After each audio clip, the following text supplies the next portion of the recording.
The courtroom smelled of blood, sweat, and expensive cologne. Alphas didn't usually sweat from fear, until they saw an Omega dismantle their empire with a smile. I stood at the center of the storm, my tie slightly crooked, my coffee cold, my victory absolute. "Your Honor," I said. Voice steady as the gavel, "the financial records submitted by the Silverblades Pack show not a single legal acquisition. What they call expansion, I call theft, with a logo." Gasps rippled through the room. The lead alpha attorney's jaw flexed, his scent sharp with rage. I could practically taste the aggression in the air. Hot iron, pepper, ego. Me? I just adjusted my glasses, and kept my tone sweet. "Of course," I added, "if the defense would prefer to explain where the missing $2 million went, I'll wait. But I recommend checking under the floorboards of your offshore accounts first." The judge's pen froze mid-air. The cameras flashed like lightning. And just like that, the silver blades fell.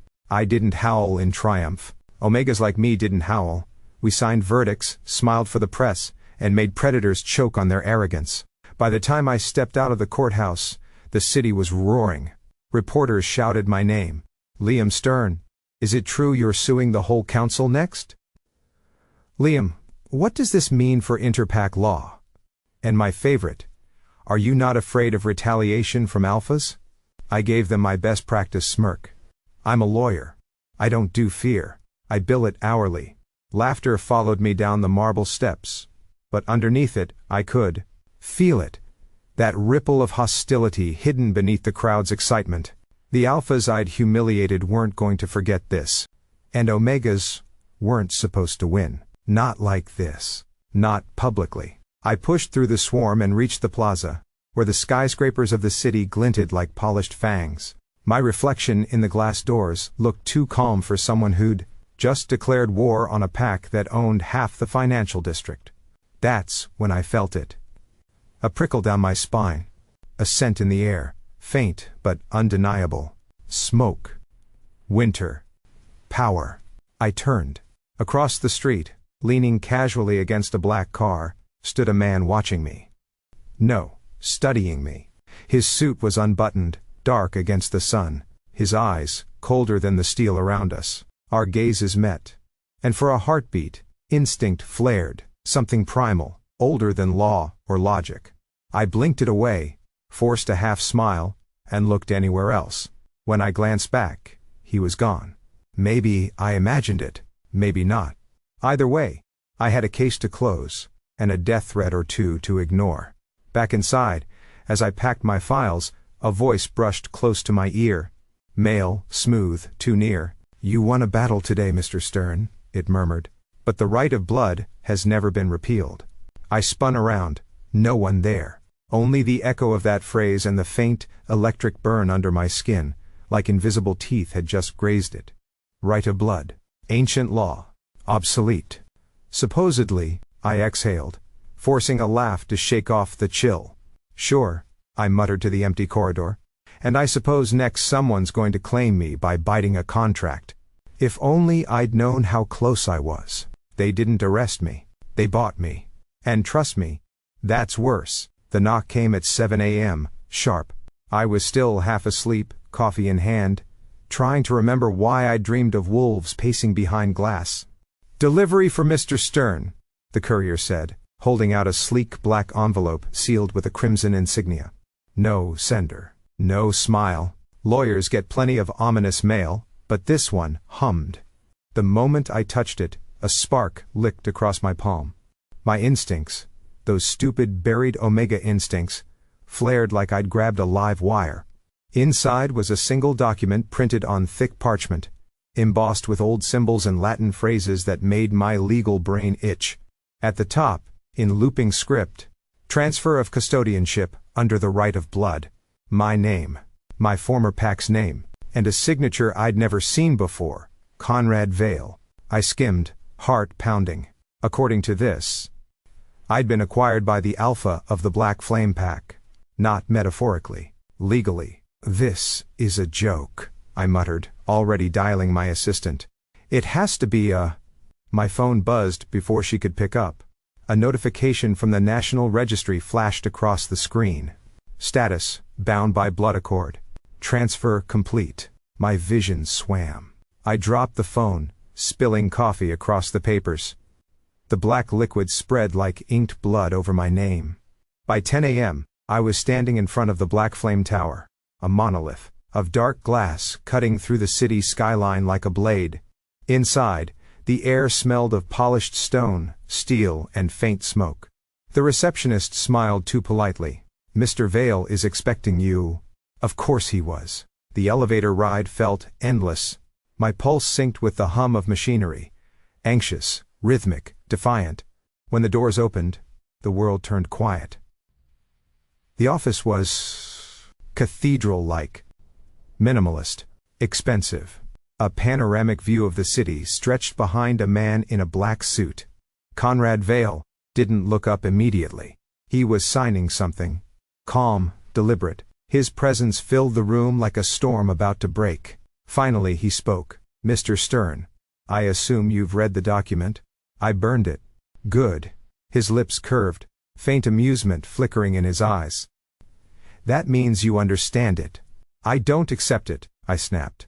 "Whatever this right of blood is, it's ancient, illegal, and frankly barbaric." Conrad leaned back in his chair, regarding me with the detached interest of a man studying an unpredictable investment. "It's obsolete," he corrected softly. "Not illegal. You made powerful enemies yesterday. The packs you exposed will retaliate. They already petitioned for your removal." I froze. "Removal?" "In the old code," he continued, "that means elimination." I intervened. "The law allows a transfer if an alpha of higher rank claims responsibility." "Which I did. So I should thank you for buying me like property?" He smiled, slow, unreadable. "No. You should thank me for keeping you alive." The silence that followed was thick enough to taste. My throat went dry. Every instinct screamed to run, but my pride kept me rooted. "You're not a pack," I said finally, voice steady. "You're a luxury office with a blood problem." He chuckled, low and genuine. "And you're not a victim. You're a lawyer who doesn't read the fine print." Before I could retort, he reached for a small blade, resting beside a fountain pen. His movements were calm, deliberate. He sliced the pad of his thumb, just enough to draw a drop of crimson. "Old law," he said, "requires contact." I stepped back. "Don't you dare." He pressed his bleeding thumb to the edge of a contract on the desk. The drop sizzled, the parchment glowing faintly gold. My wrist burned. Pain flashed through me like lightning. A mark, thin and black as ink, bloomed beneath my skin. "What the hell did you—" "It's only symbolic," he said smoothly. "Unless you try to break it." The glow faded. The office went still again, but my pulse didn't. Conrad looked up at me fully now, his gaze sharp enough to cut. "Welcome to the Black Flame, Mr. Stern. You'll find we value our contracts." I clutched my wrist, the mark still warm, and forced a grin I didn't feel. "Fantastic. I've always wanted to be a corporate asset." He smiled, slow and knowing. "Not an asset," he said. "An ally. But that depends on how long you survive the terms. They say Vail's pack is a myth. But myths don't serve coffee with perfect foam." I learned that, around 9 a.m., standing in the marble lobby of the Black Flame Tower, staring at a barista in a three-piece suit who addressed me as Mr. Stern, "Sir." The place was not what I expected. No wolf pelts, no growling subordinates, no scent of dominance saturating the air. Instead, sleek architecture, obsidian glass, golden light glinting off metal fixtures. It looked like a luxury tech firm that accidentally conquered half the city. Mora, Conrad's secretary, was the first to greet me. Tall, composed, beta scent, steady, unbothered. "Mr. Vail asked me to show you around," she said, walking briskly down the corridor, lined with digital panels and security doors. "He's in a meeting. Try not to cause legal chaos until then." "I'll do my best," I replied. "But it's my natural state." That earned me a faint smile. "You'll fit right in."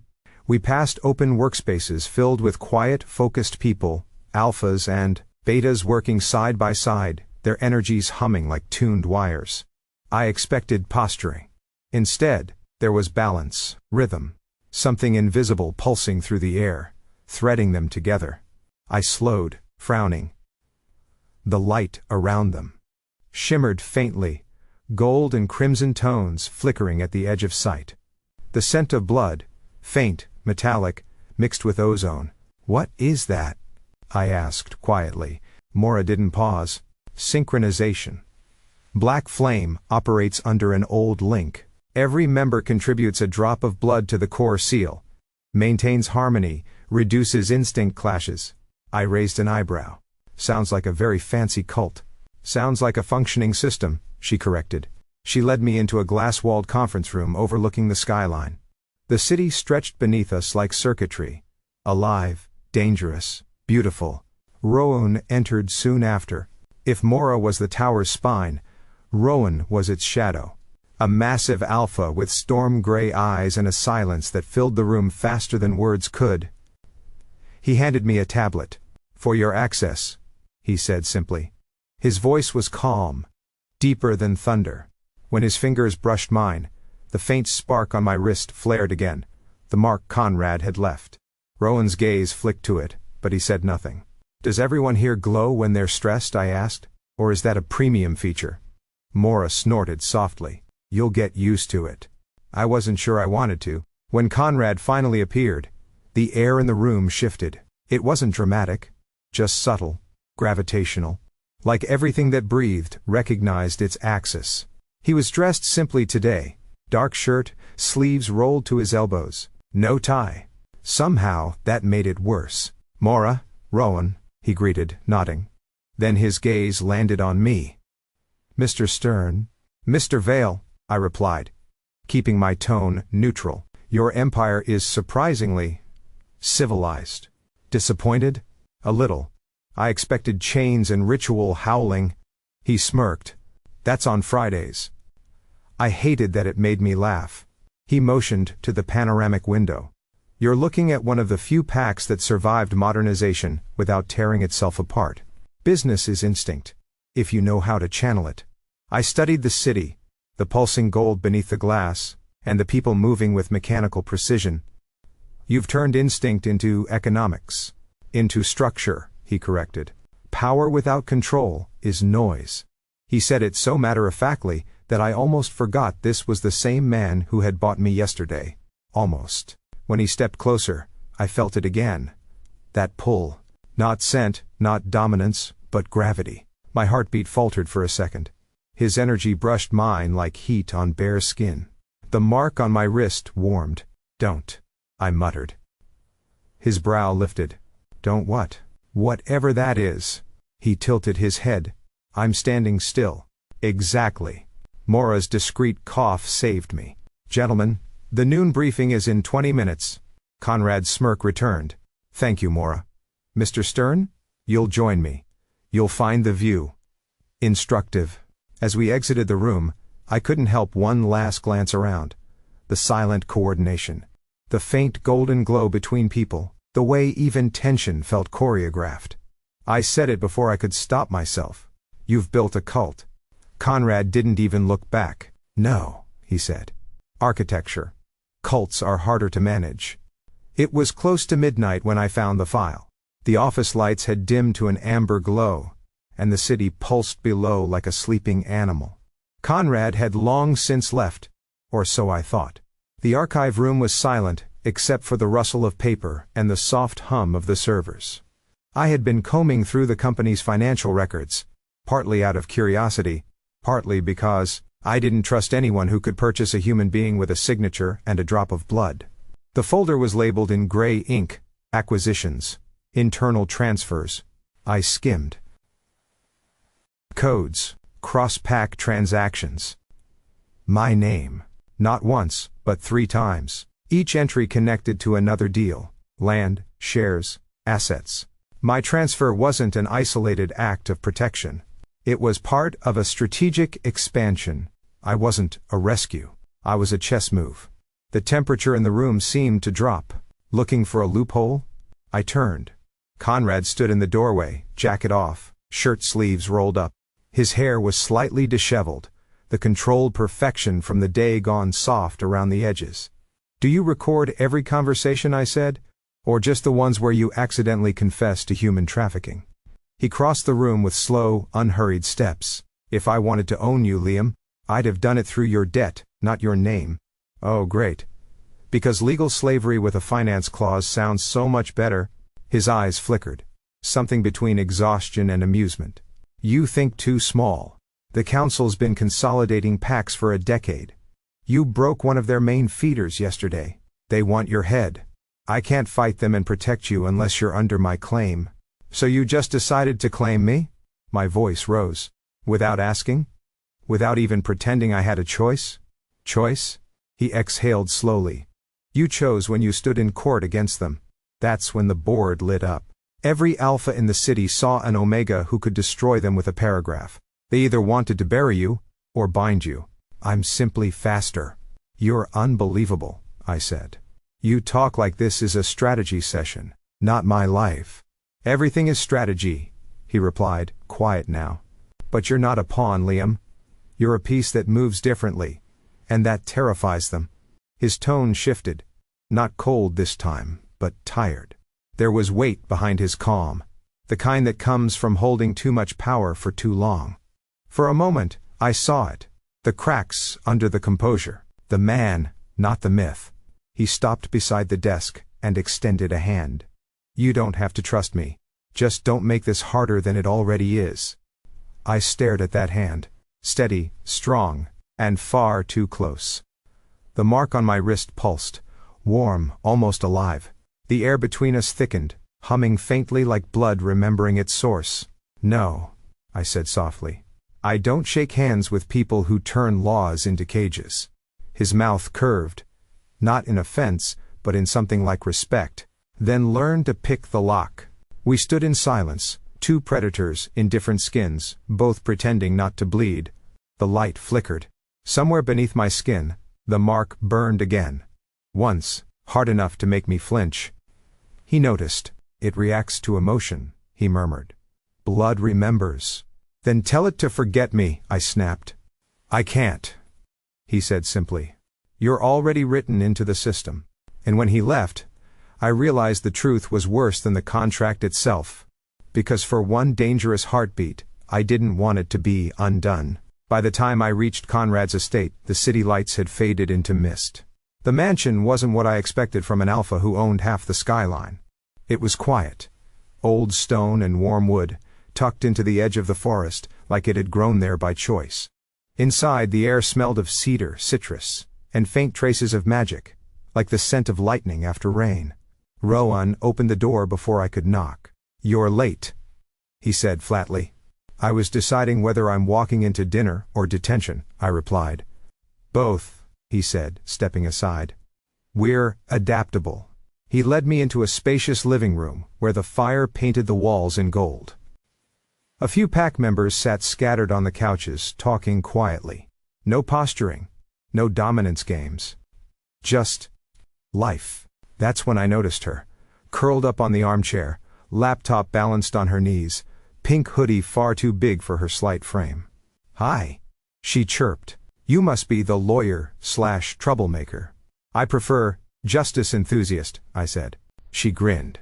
I'm Ivy, Omega, social media coordinator, and unofficial snack supplier. She offered me a cookie like it was a peace treaty. I took it. Warm, buttery, real. Not poisoned, probably. You run PR for a pack? Someone has to make us look less terrifying, she said, tilting her head toward Conrad's study door. He's bad for optics. Rowan snorted from behind us. He's bad for everything, except winning. Comforting, I muttered. They laughed. And for the first time since this madness began, the tension in my chest eased. It didn't last. When I went upstairs later, there was an envelope on my pillow. Plain, unmarked, but the scent hit before I opened it. My old pack. Sharp, metallic, memory, and venom. Inside, a single note. Traitors bleed first. My throat tightened. The letters shimmered faintly. Blood ink. Real. Old magic, meant to provoke fear, maybe worse. I didn't even hear the door open until Conrad's reflection flickered in the glass beside me. Don't touch it. I already did. His eyes darkened. He took the letter carefully, the edges smoldering to ash between his fingers. The air buzzed, faint and electric. They won't stop, I said quietly. They'll come for me. They'll try, he corrected, voice calm. But you're under my protection now. That law they despise so much, it works both ways. There it was again, that impossible duality in him. Power wrapped in control. Fury, contained in silence. We ended up in front of the fireplace. The flames reflected in the polished glass of his decanter.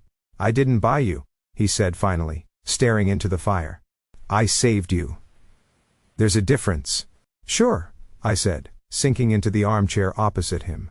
One comes with receipts. He looked at me, faint amusement in his eyes. And the other comes with survival. Great, so I'm what, an investment? A portfolio you plan to diversify? His smile was small, but real. No. You're a variable I didn't plan for. For a long moment, the only sound was the fire. Warmth crept through the room, through me. The mark on my wrist pulsed once, gentle, as if echoing his words. Then, unable to resist, I said, So what you're saying is, I'm on a payment plan? He laughed. Really, laughed. The sound startled both of us. Something like that, he said. But don't worry, Mr. Stern. I'm not asking for change. The flames flickered higher. And for the first time, the house didn't feel like a cage. It felt like, against every instinct I had, safety. The first thing that tipped me off wasn't the numbers. It was the smell. The conference room reeked of tension. Coffee gone cold, ink, and something sharp beneath it. The kind of scent that told me something was off, even before logic caught up. I'd been reviewing quarterly trade reports between packs. Every deal was perfectly clean, too clean. Profits moved like clockwork. Market shifts lined up too neatly, and somehow the council's numbers never changed. Someone was cooking data. The trail led straight to black flame. By the time I stormed into the boardroom, my pulse was drumming in my ears. The glass walls reflected my anger back at me. Conrad stood near the table, sleeves rolled, reading a report like nothing in the world could touch him. Explain this, I snapped, throwing the tablet onto the table. 2 of your subsidiaries just moved 30 million credits through dummy accounts connected to the council. The same council you claim to be fighting. He didn't even flinch. Sit down, Liam. No. My voice echoed. You've been playing me since day one. I'm the perfect smokescreen. The noble Omega lawyer who brings integrity to the beast's den. Meanwhile, you keep feeding the same machine you swore to destroy. He sighed, low, quiet. You don't know what you're saying. Oh, I do. I've been in law long enough to recognize a shell company. When I see one, he finally looked up, and it hit like gravity. Then you should also recognize strategy. You think I'm funding them? I'm draining them. Those transfers are traps. Bait for the packs who still play by their rules. That's convenient, I shot back. You always have an explanation ready, don't you? Something cracked in his composure. The air shifted, thick with power and the metallic tang of alpha scent. You think I need to lie to you? His voice dropped, rougher, darker. I could command half this city to kneel if I wanted. Then why not me? That stopped him. For a second, the only sound was my breathing and the faint hum of lights. His jaw tightened, eyes flashing. Predator's eyes. Because you'd bite, he said finally. We were too close. The air between us felt alive, buzzing with threat and something else neither of us wanted to name. I pushed the tablet toward him again. If this is your idea of protection, it's a damn good disguise for corruption. Watch your words. No, I said, voice shaking. You watch yours. You talk about saving me, about strategy. But all I see is control. You can't stop building cages, even when you call them alliances. He moved so fast I barely saw it. His hand slammed against the table beside me, not touching, but close enough that I felt the vibration through the wood. His pupils were blown wide. For a heartbeat, I thought he'd snap. And then, he exhaled, long and hard, forcing himself back into control. When he spoke, his voice was low, raw. If I growl, it's not a threat, he said. Sorry, it's a request. Stop lying to yourself. The words sank into me like a strike. My breath hitched. I didn't know what scared me more. His control, or the way my pulse responded to it. I don't know what you think this is, I managed, stepping back. But whatever you're asking for, I can't give it. He didn't stop me when I left. Back in my office, I sank into the chair, heart hammering. My wrist burned faintly under the cuff. When I pulled it back, the mark was glowing. Soft, red gold, like a heartbeat under skin. I pressed my thumb to it, whispering through clenched teeth. Stop. But it didn't. The light pulsed once more, as if answering not my words, but his. The first thing I noticed that morning was the sound. Not the usual city hum, but the sharp, layered clarity of it. The drip of water in the kitchen. The whir of the building's central air, the distant flutter of wings outside the window. Every noise stood out like a thread I could pull. Then came the scents. Coffee, paper, soap, and, beneath it all, a warmth that pulsed through the walls. Heartbeats. Dozens of them. I could feel the pack in the building before I even saw them. Oh hell, I muttered, pressing a hand over my nose. Either I'm dying, or I've developed a canine version of echolocation. A knock at the door. Ivy's cheerful voice floated through. You're not dying, probably. I opened the door to find her holding a tray with tea, and a grin far too bright for this hour. You look pale, she said, stepping in. Well, paler. How's the blood mark? Glowing occasionally, burning when I'm annoyed. So, constantly. She tilted her head, eyes narrowing with curiosity. You can hear heartbeats now, can't you? I hesitated. And smell emotions. Yours currently reeks of gossip. She beamed. Then it's true. The mark activated your dormant gene. My what? Defensive subtype, she said, setting down the tea like she was explaining a science project. Rare. It happens when an omega's bond syncs with a dominant alpha's blood frequency. You're not turning into an alpha, she added quickly, but you might start acting like one. I stared at her. You're saying I'm mutating because of a contract? Well, technically, it's magic DNA resonance. Comforting. Before I could demand a refund on my biology, the temperature in the room shifted, the way it always did when he entered. Conrad leaned against the doorway, dressed down but radiating that same quiet authority that made gravity feel heavier. Ivy, he said mildly. Go make sure the Eastern Wing's systems are synced. She winked at me on her way out. Don't growl at each other while I'm gone. Once she left, silence stretched between us. The air carried his scent, smoke, cold steel, and something faintly alive. I could feel his energy brushing mine, a pulse echoing through the mark on my wrist. He noticed my tension. You're running hot, he said. Instinct surge. It happens when your aura recalibrates. Recalibrates? I snapped. I'm not a damn thermostat. His lips twitched. Could have fooled me. I took a step back. Don't. I can feel everything right now. Every breath, every heartbeat. It's too much. He moved closer anyway, slow and deliberate. Then focus on mine. My throat went dry. Don't get near me. I'm dangerous. His gaze softened, but his tone carried that dry, devastating calm. Good, he said. Finally someone in this pack besides me. Despite myself, I laughed. A rough, startled sound that cut the tension. He smiled faintly. And for a moment the air between us shifted again. Less predator and prey. More something unspoken and alive. The mark on my wrist glowed softly. A golden pulse that synced perfectly with his heartbeat. I felt it. Our auras brushing, connecting, like two frequencies briefly aligning before pulling apart again. I stepped back, exhaling. I need a drink. Water, he said. You'll burn it off faster now. Of course I will. I rubbed the glowing mark, muttering, fantastic. I'm a walking biohazard with caffeine dependency.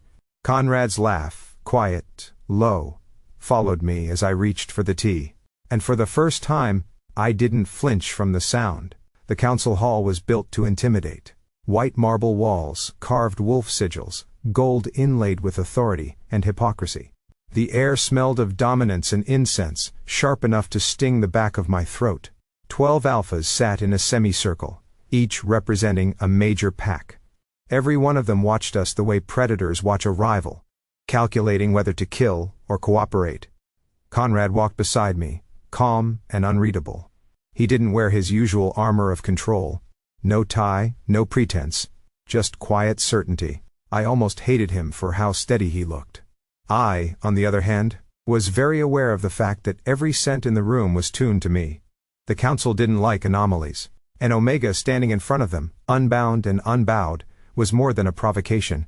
It was a statement. "Conrad Vail," the head counselor began, his voice echoing through the chamber. "You stand accused of violating Section 9 of the Dominion Code, binding an Omega without council sanction. Do you deny it?" "I do not," Conrad said simply. Murmurs rippled through the room. The alphas leaned forward, waiting for a fight. "Then you admit," the counselor pressed, "that you invoked right of blood, a forbidden clause." "I invoked law," Conrad corrected. "One your predecessors never repealed." That earned a few dark laughs. "You always were a lawyer's alpha, Vail," someone muttered. That was my cue. "Actually," I said, stepping forward, "that makes him correct." Dozens of gazes turned on me at once. The shift in the air was almost physical. A wall of dominance bearing down. I felt it hit my instincts like a wave, but I didn't bow. I smiled. "The clause is not forbidden," I continued. "It's unregulated. Section 9 explicitly states that the right of blood may be exercised under mutual consent or if deemed necessary for preservation." "Mutual consent?" One of them sneered. "He claimed you without permission." "On the contrary," I said, "I accepted his contract." A murmur. Shock. Disbelief. "By law," I continued, my voice clear, "acceptance doesn't have to be verbal. I handled the document. I allowed the bond to form. No coercion, no force. Therefore, the act is legal, albeit unconventional." "You twist words like a serpent," another alpha growled. I tilted my head. "I'm a lawyer. We prefer precision." Behind me, I felt Conrad's gaze, amused, proud. It made my pulse quicken, though I'd rather have bitten my tongue than admit it. The counselor at the center rose. "You think you can rewrite centuries of order with semantics?" "Not rewrite," I said. "Remind." I took another step forward. "You claim the right of blood is dangerous because it creates dependency. But what is your counsel if not the same principle in reverse? A few powerful alphas binding others to your will through fear and regulation. You don't fear the law. You fear losing control of it." The room erupted. Voices collided. Arguments, snarls, disbelief. I held my ground. Conrad raised a hand once, and the chaos stilled. His tone was calm, precise, cutting. "You asked for an explanation. You've had one. Now decide whether you still serve law or your egos." Silence followed, long and heavy. The head counselor's expression was unreadable.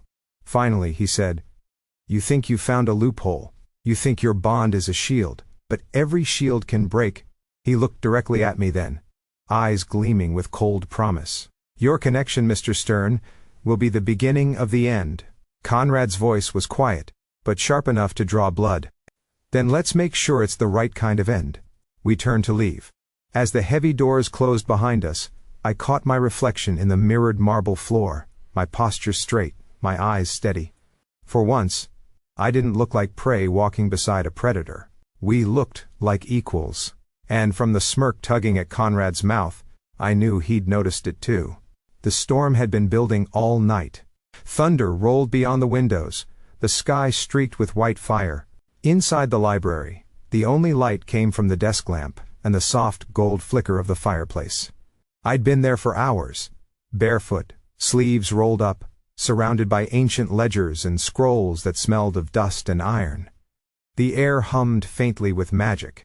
Old paper tends to do that when written in blood. The text was difficult.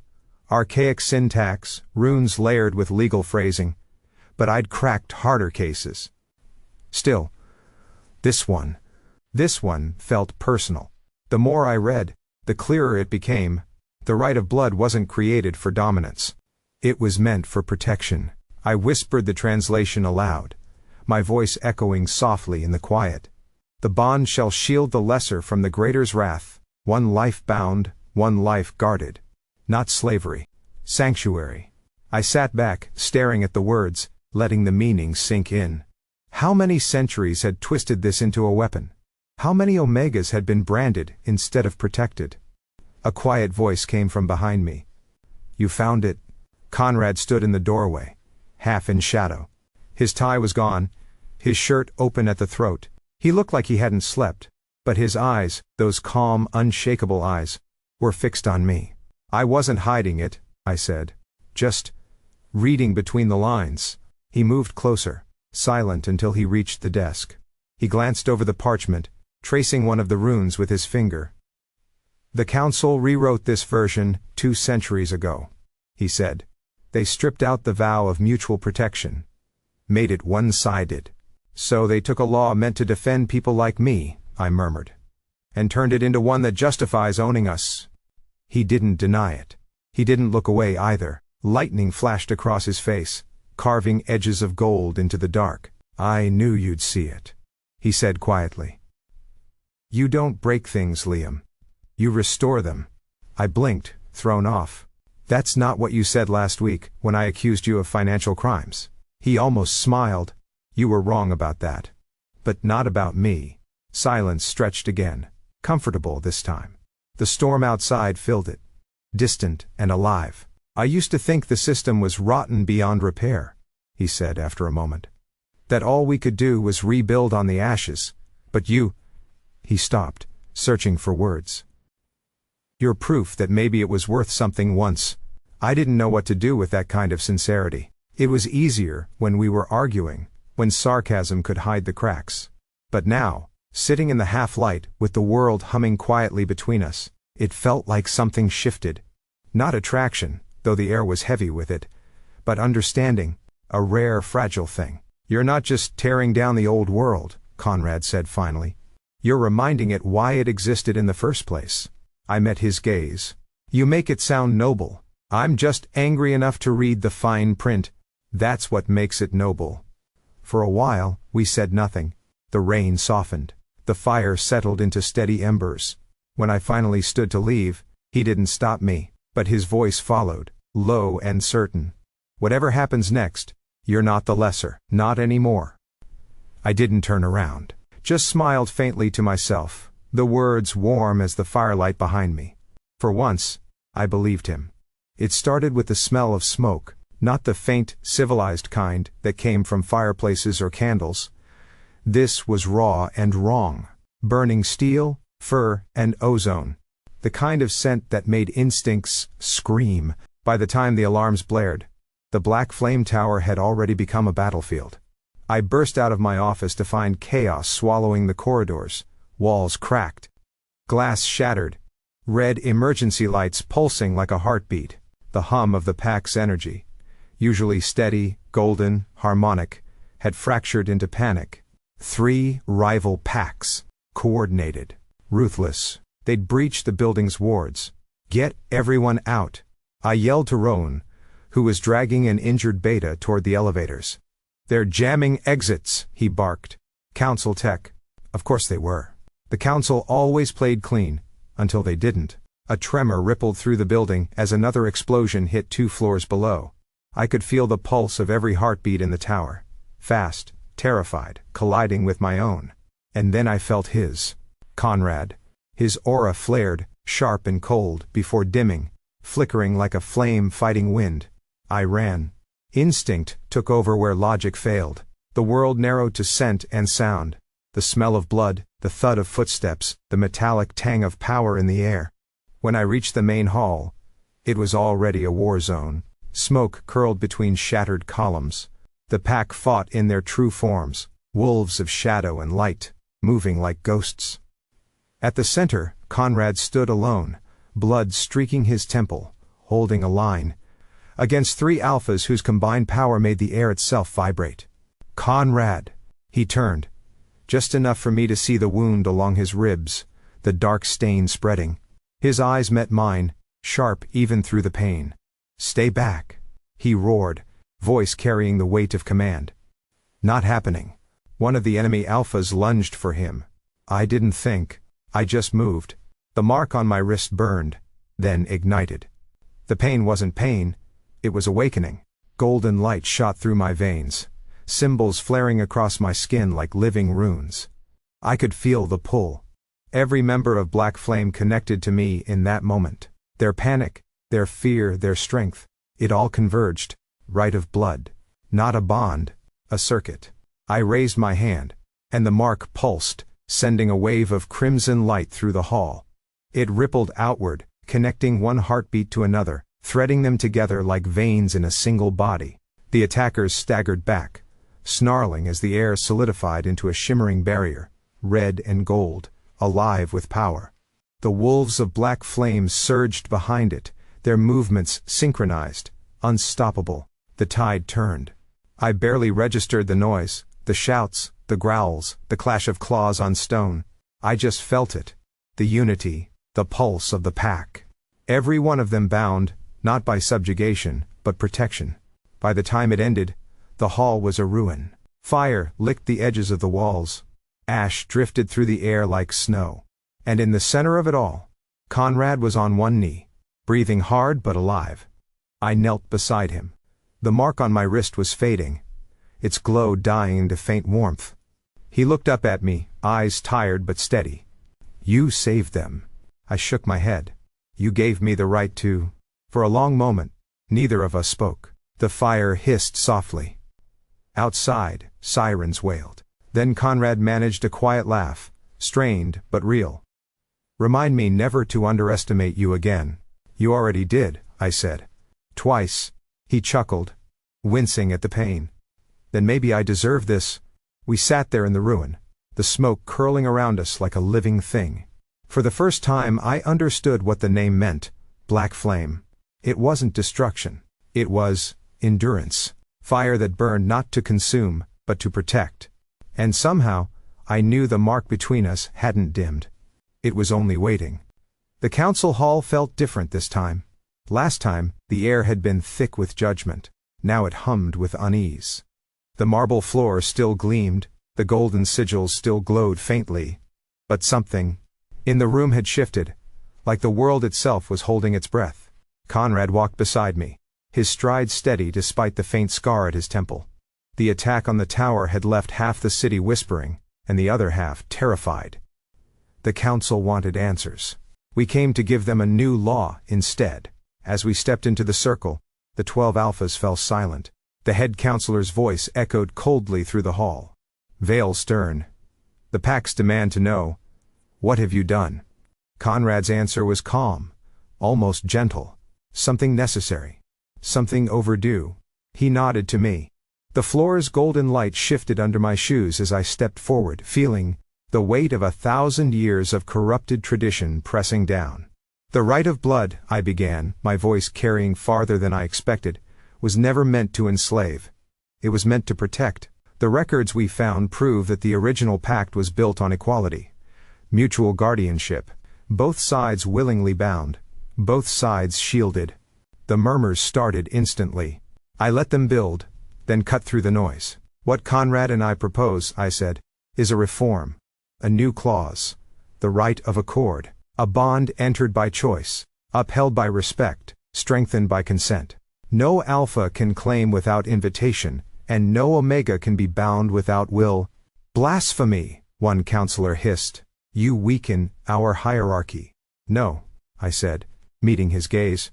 We redefine it. Another counselor, older, softer spoken, leaned forward. And if this accord fails, what stops betrayal? Conrad's voice filled the chamber then. Measured, heavy with the kind of authority no law could grant. Trust and accountability. You've built your empires on control and fear.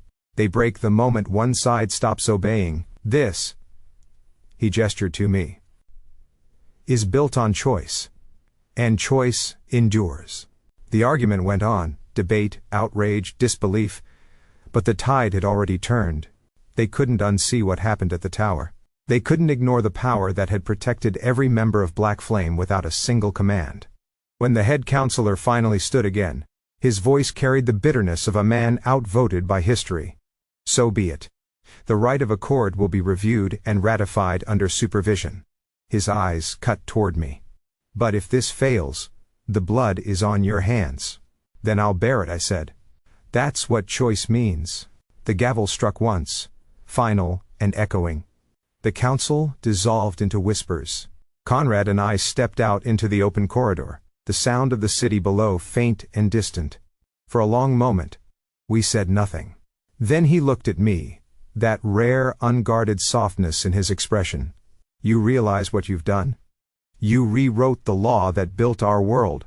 I didn't rewrite it, I said quietly. I just reminded it what it was supposed to be. He smiled then. Small, real, the kind that reached his eyes. I choose you, I said before I could stop myself. Not by blood. By meaning. Conrad's gaze warmed, his tone low and rough around the edges. And by stubbornness, apparently, obviously, I said. He laughed softly. The sound a quiet victory in itself. For the first time, the air between us didn't hum with tension or power. It felt clear, like breathing after a storm. And for the first time, freedom didn't taste like rebellion. It tasted like home. Morning sunlight spilled across the terrace of the black flame tower, gilding the skyline in soft gold. The city below looked reborn, still fierce, still loud, but no longer divided by fear. From up here, it felt like peace had a sound. I sat across from Conrad at a small iron table, papers and croissants fighting for space between us. The air smelled like roasted coffee and rain on stone. Do you ever stop working? I asked, watching him sign a document without even glancing up. I tried once, he said, sipping his coffee. Didn't like it. The world nearly fell apart. I snorted. The world survived before you. It limped. It had been a year since the council ratified the right of accord. 1 year since the attack, since the chaos, since everything changed. Packs now signed their bonds under equal terms. Alphas no longer owned, omegas no longer obeyed. For the first time in history, choice meant freedom, and somehow I'd ended up part of it. Sign here, Conrad said, sliding a folder toward me. I scanned the page, Black Flame's new partnership contract, my name embossed next to his. This makes it official? Officially unofficial, he said. You've been running the place for months already. I smiled, scrawling my signature. Then I guess it's settled. I'm not your lawyer anymore. Congratulations. I'm your boss. He finally looked up, that faint, dangerous smirk tugging at his lips. You might want to say that out loud quickly, before I sign you back into my blood. I laughed, nearly spilling my coffee. You wouldn't dare. Try me, he said, leaning back in his chair. You forget. I like complicated contracts. You like control. He met my gaze, the humor softening into something quieter. I like you free. That silenced me for a beat. The wind tugged at my hair, the sunlight warming my hands. Freedom. It still felt strange, wearing it like a second skin instead of armor. He watched me with that look he always had when I surprised him, equal parts admiration and disbelief. You realize, he said, a year ago, you were threatening to sue me. I still might, I said. You owe me for emotional damages. His laugh echoed against the glass towers. And you call me dramatic. We sat there for a while, watching the city pulse beneath us. Alphas and betas and omegas moved together now. Not perfect, not equal yet, but trying. And maybe that was enough. The mark on my wrist had faded to the palest gold, just a trace of what once bound us. It no longer glowed when I was angry, or burned when I was scared. It only warmed when he was near, quiet, steady, alive. Do you miss it? Conrad asked softly. The chaos? The war. I smiled, turning to face him fully. Not really. I like this part better. He nodded, eyes reflecting the morning light. So do I. We raised our cups in silent toast, to choices, to second chances, to everything we rebuilt. Freedom wasn't in the blood anymore. It was in the choice to stay. And for once, both of us had made it.